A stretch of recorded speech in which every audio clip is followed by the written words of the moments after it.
Friends technology 2210 అందరికీ స్వాగతం. మీరు డేట్ వచ్చేసరికి జూలై 20, 2026 టైం వచ్చేసరికి 4 PM అవుతుంది. ఇప్పుడు వరకు ఉన్న న్యూస్ అయితే ఇవి. ఫస్ట్ వచ్చేసరికి యాపిల్ జపాన్లో ఐఫోన్స్ ప్రైజెస్ అయితే పెంచింది. గ్లోబల్గా మ్యాక్ బుక్స్ పెంచేసింది, ఐప్యాడ్స్ పెంచేసింది, అన్ని చూసాం మనం. ఐఫోన్స్ అయితే టచ్ చేయలేదు, కానీ జపాన్లో మాత్రం ప్రైజెస్ అయితే పెరిగినాయి. ఓన్లీ ఒక్క కంట్రీలోనే పెరిగినాయి. జపాన్లో ఎక్కువ మంది ఐఫోన్స్ యూస్ చేస్తుంటారు. 60% అంటే 160 మంది ఐఫోన్స్ యూస్ చేస్తుంటారు జపాన్లో. పెంచిన దానికి రీజన్ వచ్చేసరికి ర్యామ్ స్టోరేజ్ ఈ సమస్య అయితే కాదు. ఒకవేళ అది సమస్య అయితే మాత్రం గ్లోబల్గా అన్ని కంట్రీస్లో పెరిగాయి ప్రైజెస్.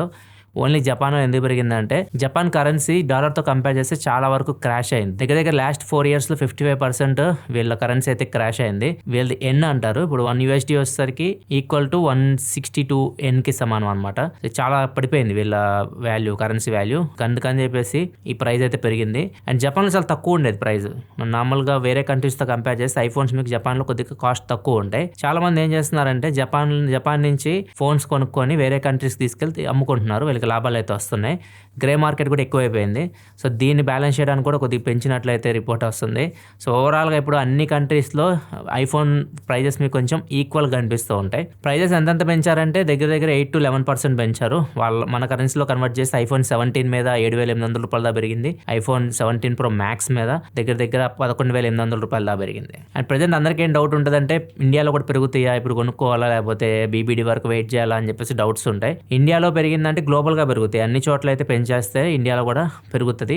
సో అది మనం చెప్పలేం. ఇప్పుడున్న సిచ్యువేషన్ ప్రకారం వాళ్ళు ఎప్పుడు ప్రైజెస్ పెంచుతారో కూడా మనం గెస్ చేయలేకుండా ఉన్నాం. సడన్గా పెంచేస్తున్నారు. మనం గ్యారంటీ కూడా ఇవ్వలేం బీబీడీ వరకు ఇవే ప్రైజెస్ ఉంటాయి. 17 Pro, 17 Pro Max అంటే చెప్పలేం. ఉంటే మాత్రం లక్ అని చెప్పవచ్చు. మీరు బీబీడీ గ్రేట్ ఇండియన్ ఫెస్టివల్స్ వరకు వెయిట్ చేసి కొనుక్కోవచ్చు. ఈ మధ్యలో కానీ కొద్దిగా పెరిగినాయి అనుకోండి ప్రైజెస్, కొద్ది కష్టం అవుతుంది. అప్పుడు మనం అనుకున్న ప్రైజెస్కి అయితే రావు సేల్స్లో. నెక్స్ట్ న్యూస్లోకి వెళ్ళే ముందు డీల్ ఆఫ్ ద డే చూసుకుంటే TCL 43-inch QLED TV 4K TV 2026 model. Normal price దీనిది 32,990 రూపీస్ ఉంది. దీని మీద HDFC కార్డ్స్ మీద $8,750 వరకు డిస్కౌంట్ అయితే వస్తుంది. ప్రజెంట్ డీల్ ప్రైస్ వచ్చేసరికి $24,240 అయితే వస్తుంది. ఒకవేళ మీరు డీల్ చెక్ చేయాలనుకుంటే ఇక్కడ ప్రొడక్ట్ యాక్షన్ ఉంటుంది, ఇక్కడ నుంచి చెక్ చేయొచ్చు. నెక్స్ట్ హానర్ గింబల్ ఫోన్ ఒకటి తీసుకొస్తుందని చెప్పాం కదా, ఇది దర్శనం ఇచ్చింది. ఎక్కడ దర్శనం ఇచ్చిందంటే నిన్న వరల్డ్ కప్ ఫైనల్ జరిగింది కదా, స్పెయిన్ వర్సెస్ అర్జెంటీనా మ్యాచ్ అయిపోయిన తర్వాత స్పెయిన్ ఒక ప్లేయర్ నేమ్ వచ్చేసరికి ఎరిక్ గార్సియా, ఇతని చేతిలో అయితే ఈ ఫోన్ అయితే కనిపించింది, హానర్ ఫోన్. దీన్ని పట్టుకొని తిరుగుతున్నాడు, వీడియోస్ ఫొటోస్ తీస్తా ఉన్నాడు. ఇది గింబల్ మీకు కనిపిస్తుంది చూడొచ్చు ఈ ఫోన్ లో. సో దీనిలో మీకు 200 MP మెయిన్ కెమెరా ఉంటుంది, బ్యాక్ సైడ్ ఉంటుంది. అదే మన గింబల్ కెమెరా లాగా పనిచేస్తుంది. మీరు ఫ్రంట్ కెమెరా కూడా దాన్ని యూజ్ చేయొచ్చు. 8 Elite Gen 5 ప్రాసెసర్ అయితే వస్తుంది. ఇది గ్లోబల్ మార్కెట్ లోకి నెక్స్ట్ మంత్ అలా తీసుకొని రావచ్చు. ప్రజెంట్ దీని ప్రమోషన్ లో భాగంగా దీన్ని యూజ్ చేసినట్లున్నారు ఈ మ్యాచ్ దగ్గర. మేబీ ఫ్యూచర్ లో 1 month గ్యాప్ లోనే మనం ఇది గ్లోబల్ మార్కెట్ లో ఎక్స్పెక్ట్ చేయొచ్చు. ఇండియాకి మాక్సిమం తీసుకురావచ్చు. నెక్స్ట్ మనకి షామీ సిరీస్ ఎలా ఉంటుందో మనకు తెలిసిందే. రీసెంట్ గా 17 సిరీస్ గురించి మాట్లాడుకుంటే ఇండియాలో మనం షామీ 17 చూసాం, 17 Ultra చూసాం, 2 ఫోన్స్ చూసాం. మధ్యలో 17 Pro అని ఉంటుంది. చాలా మందికి ఆ ఫోన్ చాలా ఇష్టం. అండ్ అది మనం చైనా నుంచి తెప్పి చూపించాం మీకు. ఎందుకంటే దానిలో బ్యాక్ సైడ్ ఒక స్క్రీన్ ఉంటుంది. అది చాలా పాపులర్ అయింది. చైనాలో అయితే అసలు దొరకలేదు. వచ్చిన అవుట్ ఆఫ్ స్టాక్ వెళ్ళిపోతూ ఉన్నాయి. గ్లోబల్గా ఈ ఫోన్ తీసుకురాలేదు ప్రో మోడల్స్ని. ఇప్పుడు నెక్స్ట్ జనరేషన్ ఏదైతే 18 సిరీస్ ఉన్నాయో, 18 సిరీస్లో టాప్ ఏదైతే అల్ట్రా మోడల్ ఉందో, అల్ట్రా మోడల్ ఆపేసి బేస్ మోడల్ షామీ 18 Pro ఇవి గ్లోబల్గా తీసుకురావడానికి ప్లాన్ చేస్తున్నట్లయితే రిపోర్ట్ అయితే వస్తుంది. ఇది కానీ నిజమైతే మాత్రం ఏదైతే బ్యాక్ సైడ్ డిస్ప్లే ఉన్న ఫోన్ కోసం మీరు చూసారో అది ఇండియన్ మార్కెట్లో కూడా మనం చూడొచ్చు 18 సిరీస్లో. ఎప్పుడు మార్కెట్లో మనం ఎక్స్పెక్ట్ చేయొచ్చు అంటే డిసెంబర్, జనవరి ఆ టైంలో ఎక్స్పెక్ట్ చేయొచ్చు. నెక్స్ట్ మనకి CXMT చైనీస్ కంపెనీది ర్యామ్స్ తయారు చేస్తూ ఉంటారు వీళ్ళకి బాగా డిమాండ్ పెరిగిపోయింది. గూగుల్ కానీ యాపిల్ కానీ ఇట్లాంటి పెద్ద కంపెనీస్ కూడా వీళ్ళని అప్రోచ్ అవుతున్నాయి. అండ్ వీళ్ళు DDR6 ర్యామ్ తయారు చేయడం కూడా స్టార్ట్ చేసేస్తారు. నెక్స్ట్ జనరేషన్ ఏదైతే ఫోన్స్ వస్తున్నాయో ఇవి DDR6 ర్యామ్తో అయితే వస్తాయి, ఫ్లాగ్షిప్ ఫోన్స్. ఎందుకంటే నెక్స్ట్ ప్రాసెసర్స్ కూడా సపోర్ట్ చేస్తాయి DDR6 ర్యామ్కి. ఏదైతే క్వాల్కామ్ తయారు చేయబోతుందో క్వాల్కామ్ 8 Elite Gen 6 Pro ఇది సపోర్ట్ చేస్తుంది. యాపిల్ కానీ ఎవ్రీథింగ్ అన్ని సపోర్ట్ చేస్తాయి నెక్స్ట్ జనరేషన్. సో ఈ DDR6 ర్యామ్స్ వీళ్ళు తయారు చేస్తున్నారు. అండ్ వీళ్ళు మైక్రాన్ ఉంది కదా, మైక్రాన్ కూడా ర్యామ్స్ తయారు చేస్తూ ఉంటుంది. వీళ్ళు 3rd ప్లేస్లో ఉన్నారు. వీళ్ళని బీట్ చేయాలని చూస్తున్నారు ప్రొడక్షన్ పరంగా. వీళ్ళు 4th ప్లేస్లో ఉన్నారు CXMT. సో వీళ్ళని బీట్ చేసి మేము 3rd ప్లేస్కి రావాలి అన్నట్లుగా వాళ్ళు ట్రై చేస్తున్నారు. మరి చూడాలి ఏమైద్దో. వీళ్ళ కాంపిటీషన్ పెరిగింది అనుకోండి, ర్యామ్ తయారు చేసే వాళ్ళు కంపెనీస్ ఎక్కువ, వాటి మధ్య కాంపిటీషన్ పెరిగితే అప్పుడు మనకి డిమాండ్ సప్లై చెప్పాక మీ గేమ్ అది స్టేబుల్ అవుతుంది. ఎక్కువ మంది తయారు చేసే వాళ్ళు ఉంటే ఖచ్చితంగా డిమాండ్ తగ్గిపోద్ది ర్యామ్ స్టోరేజ్కి. సో అప్పుడు మనకి ప్రైజెస్ అయితే కంట్రోల్లోకి రావచ్చు, మొబైల్ ఫోన్ ప్రైజెస్. నెక్స్ట్ మనకి సామ్సంగ్ నుంచి Samsung Galaxy S26 ultra use చేసే యూజర్స్ కొంతమంది వాళ్ళ డిస్ప్లేలో ఒక కలర్ టింట్ వస్తున్నట్లు లైక్ పింక్ రెడ్ కలర్లో టింట్స్ అయితే వస్తున్నాయి. వాళ్ళు షేర్ చేసుకుంటున్నారు రెడిట్లో కానీ ఇట్లా వాళ్ళు కొంతమంది షేర్ చేశారు. సామ్సంగ్ కూడా దాని గురించి రియాక్ట్ అయింది. ఏదైతే ఇది మీరు చూపిస్తున్నారో ఇది ప్రైవసీ డిస్ప్లే వాళ్ళని చాలా మంది అనుకున్నారు ప్రైవసీ డిస్ప్లే ఆన్ చేయడం వల్ల ఇట్లా వస్తుందని. ఇది ప్రైవసీ డిస్ప్లే వాళ్ళు రావట్లేదు, కొంచెం కలర్ క్యాలిబ్రేషన్లో మిస్టేక్ అయితే ఉంది. సో దాన్ని మేము అప్డేట్లో సాల్వ్ చేస్తున్నాము. సో అప్డేట్లో అది ఫిక్స్ అవుతుంది, ఇది సాఫ్ట్వేర్లో సాల్వ్ చేయొచ్చు. సో నెక్స్ట్ అప్డేట్లో ఇది పోతుంది అన్నట్లుగా చెప్తున్నాను. నెక్స్ట్ న్యూస్ దగ్గర ముందు కామెంట్ ఆఫ్ ది డే చూసుకుంటే మధు ది ఎడిటర్ అడుగుతున్నారు, అన్న ఇప్పుడు నా బడ్జెట్ 80 to 85K, అక్కడ iPhone 17 లేకపోతే Samsung S25 ultra priority camera gaming display which is better. నేనైతే 17 అని ఫిక్స్ అయ్యా, కాకపోతే S25 అల్ట్రా కూడా అదే ప్రైస్కి వస్తుంది, క్లారిటీగా చెప్పన్నారు. రెండు ఫోన్స్ అయితే మీకు బెటర్ ఫోన్ అయితే మాత్రం S25 అల్ట్రా. S25 అల్ట్రా మీకు iPhone 17తో కంపేర్ చేస్తే చాలా బెటర్ ఫోన్. దీన్ని మీరు iPhone 17 Pro 17 Pro Maxతో కంపేర్ చేయొచ్చు. ఆ రేంజ్ ఫోన్ అది S25 అల్ట్రా. సో ఒకవేళ రెండిట్లో ఒకటి తీసుకోమంటే మాత్రం నా పిక్ వచ్చేసరికి S25 అల్ట్రా. సో ఒక మీరు యాపిల్ ఇష్టం ఐఫోనే కావాలి అనుకుంటే అప్పుడు 17కి వెళ్ళండి, లేదా ఏదైనా పర్లేదంటే S25 అల్ట్రా రెండిట్లో బెటర్ ఫోన్. రోబోస్ వచ్చేసి మనకు చాలా పనులు తగ్గిస్తున్నాయి కదా. ఇప్పుడు మనం బట్టలు వేసుకోవడానికి కూడా రోబోస్ అయితే యూజ్ చేయొచ్చు. ఇది ఎవరు తయారు చేశారని సౌత్ కొరియాకి చెందిన వాళ్ళు, సౌత్ కొరియా చెందిన KIST అని యూనివర్సిటీ చెందిన రీసెర్చర్స్ ఇది తయారు చేశారు. ఇక్కడ చూస్తే మనిషి నించో ఉన్నాడు, ఎలాంటి మూమెంట్ లేదు మనిషి, కాకపోతే బట్టలు అయితే వేస్తుంది, రెయిన్ కోట్ లాగా వేసేస్తుంది. వీళ్ళకి ఆలోచన ఎందుకు వచ్చిందంటే నార్మల్గా సైకిల్ డ్రైవ్ చేసుకుంటూ వెళ్తుంటారు కదా, వాళ్ళు ఎలక్ట్రికల్ స్కూటర్స్ లాగా ఉంటాయి అన్నమాట, ఇట్లా మనం హోల్డ్ చేసి వెళ్తూ ఉంటాము. వర్షం పడినప్పుడు మనం రెయిన్ కోట్ పక్క కాపు వేసుకోకుండా డైరెక్ట్ ఆటోమేటిక్గా మనకి రెయిన్ కోట్ వేస్తే బాగుంటుంది కదా అని ఆలోచన వచ్చింది.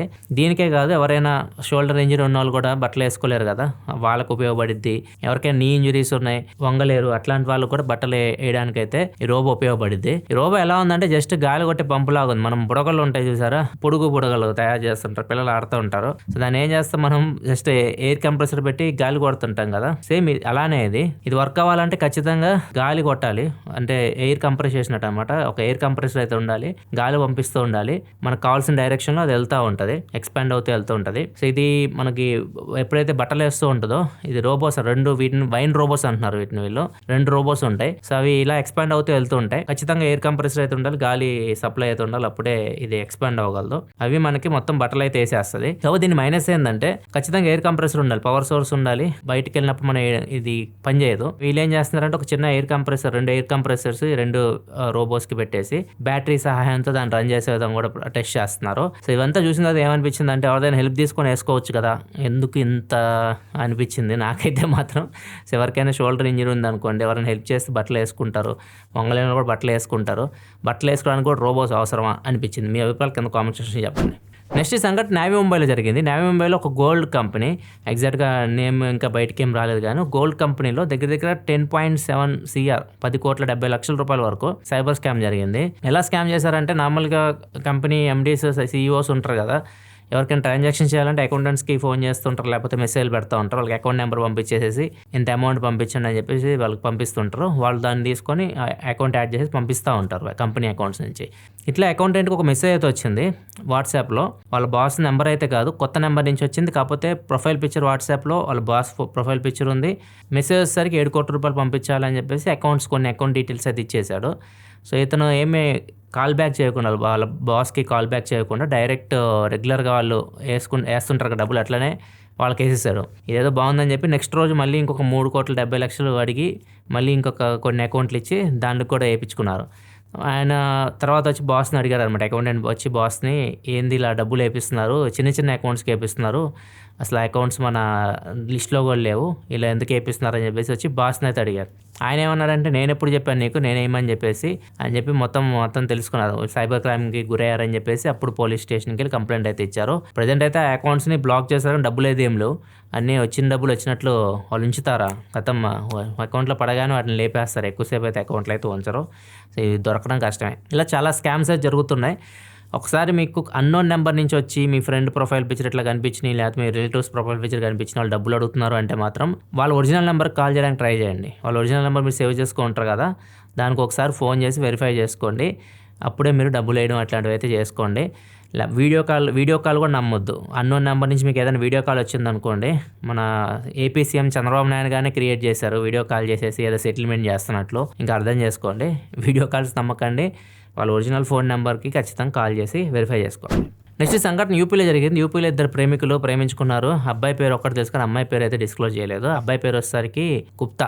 ఇద్దరు ప్రేమించుకున్నారు కానీ ఇంట్లో పెళ్లికి అయితే ఒప్పుకోలేదు. ఇద్దరు ఏమనుకున్నారంటే ఇద్దరు కలిసి బతకలేకపోతున్నాం కాబట్టి చనిపోదాం అని చెప్పేసి ఇద్దరు వెళ్ళి యమునా నదిలో దూకుదామని వెళ్ళారు. ఆ అబ్బాయి దూకేశాడు. అమ్మాయి ఏం చెప్పిందంటే నువ్వు దూకు, నేను వెనక దూకుతా అని చెప్పింది. మనోడు దూకేశాడు. అబ్బాయి దూకేసిన తర్వాత అమ్మాయి వెనక్కి తిరిగి పరిగెత్తింది.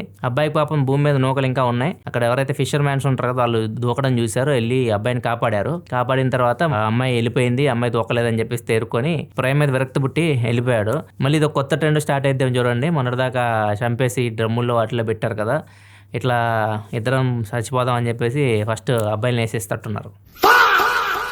ఇది ఫ్రెండ్స్ ఇప్పటివరకు న్యూస్ అయితే. నచ్చితే లైక్ చేయండి. అండ్ వీకెండ్ మన ఛానల్లో వచ్చి చూడకపోతే మాత్రం మన ఫస్ట్ సోలో పోడ్కాస్ట్ వచ్చింది మన లైఫ్ స్టైల్ ఛానల్లో. అండ్ టెక్ ఇండస్ట్రీలో ఏం జరుగుతుంది, ఫ్యూచర్ ఎలా ఉండబోతుంది, స్మార్ట్ ఫోన్ ఇండస్ట్రీ, దాని గురించి కూడా ఒక వీడియో అయితే వచ్చింది. మొత్తం రెండు ఇక్కడ మీకు స్క్రీన్ మీద కనిపిస్తుంది. ఇక్కడ నుంచి చెక్ చేసేయండి. మళ్ళీ మనం రేపటి టెక్ న్యూస్లో కదా. సెలవు. బాయ్.